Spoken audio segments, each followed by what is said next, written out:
Hello everyone, let us quickly move forward and talk about various breakdown taking place in a PN junction diode. A basic diode symbol is shown where N side is cathode and P side is anode.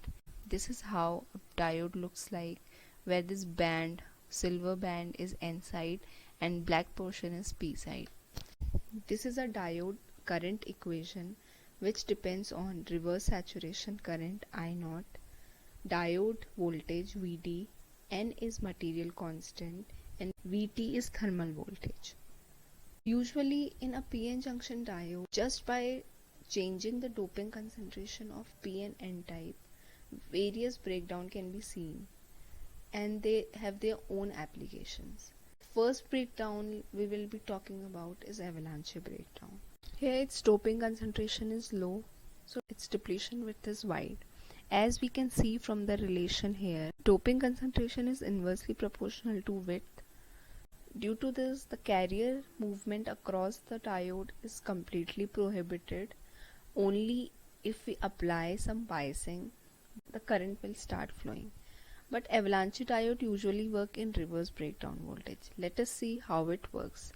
When we reverse bias this diode, reverse biasing means connecting P side to negative terminal of the battery and N side to positive terminal. So as we reverse bias it, electron from negative terminal start moving towards P type and they hit the atom inside it with some kinetic energy and leads to knocking out of electron and hole pair. These electrons they further hit other atoms and more electron generation takes place. This carrier multiplication leads to a sudden increase in current. As we can see here in the graph IV characteristic, up to certain voltage the current is constant, but once this breakdown voltage is reached there is very sharp increase in current. So here we can see that electrons are minority charge carriers in P side and they are contributing to the flow of current. That's why we say that avalanche breakdown occurs due to minority charge carriers, and its breakdown voltage is greater than 6 volt because of its wide depletion width. It follows positive temperature coefficient, which means with increase in temperature its depletion width also increase. Why is it so?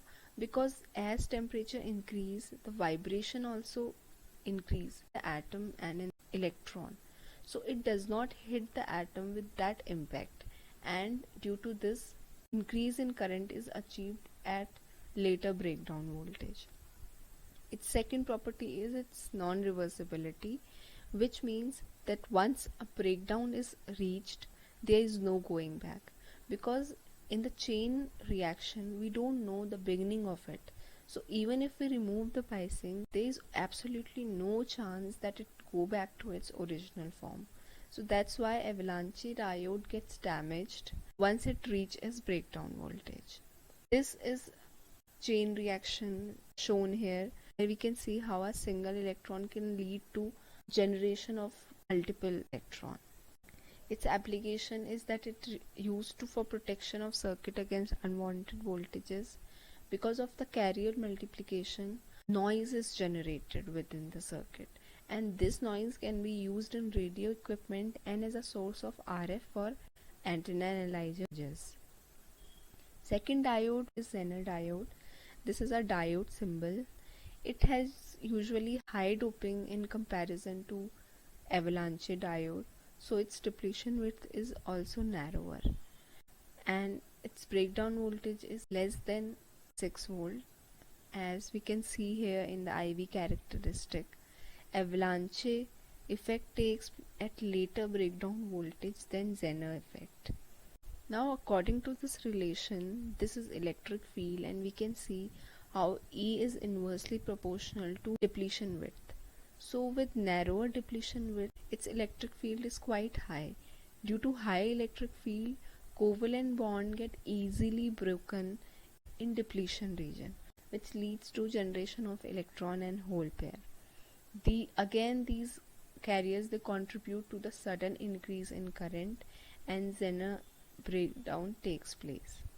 So here this breakdown usually occurs due to large electric field and rupturing of covalent bond. It follows negative temperature coefficient because in this case, as temperature increases, vibrations will lead to easily breaking of covalent bond. Here breakdown is attained early when temperature increases. And it is reversible in nature because when biasing is removed, the covalent bonds can again be formed. Hole and electron gets recombined and Zener diode can be used again and again. Its most common application you all might have heard is as voltage stabilizer. Here we can see in the circuitry that as supply voltage is increased, there will be definitely increase in current. But as we are aware of its property that even for such amount of current it maintain a constant voltage, so even if a current is increased to a sufficiently high value, it maintains voltage across the load circuit and protect the load circuitry. It can also be used to modify or shape AC waveform in clipping and clamping circuits. Now the third breakdown we'll be talking about is Zener breakdown. It is most heavily doped diode, so its depletion width is very narrow that the carriers can easily tunnel through it. They don't have to cross the barrier, but they simply penetrate through the depletion width. It exhibits negative resistance region. Here we can see in the graph here that how initially a current is increased and after certain voltage there is decrease in the current. This region is negative resistance region because here with the increase in voltage the current is decreasing, and after this point VV, that is valley voltage, behaves as a usual PN junction diode. This is a circuitry of tunnel diode where minus RJ, it shows negative resistance in the circuit. Now let us understand the working of tunnel diode through the energy band diagram. As I already told you that it is very heavily doped, so its Fermi level are usually inside the conduction and valence band. So in p-type, acceptor energy level is inside valence band, and in n-type donor energy level is inside conduction band. So initially when these two are combined together, when no biasing is applied, they are in equilibrium and in this case no current flows. But as soon as we apply some forward bias, there is reduction in barrier voltage and the conduction and valence band come in alignment, and the electron they start tunneling directly from conduction band to valence band of p-type. So here we can see there is sudden increase in current at point B in the graph, and with more increase in forward bias voltage the overlapping reduces and less amount of electron can penetrate, and this leads to reduction in current. Here this point C shows negative resistance region where even if the voltage is increased the current is reduced. And finally with sufficiently high voltage, after this there is complete misalignment and now the electron only have to overcome the barrier voltage to start conduction. From here onwards it behaves as a normal PN junction diode. Let us now see its application. It is used in oscillator circuits because of its negative resistance region, its oscillatory characteristic, and it is used in ultra high switching device due to tunneling effect, as logic memory storage device, and in FM receiver. That's all. Hope you like the video. Thank you everyone. See you.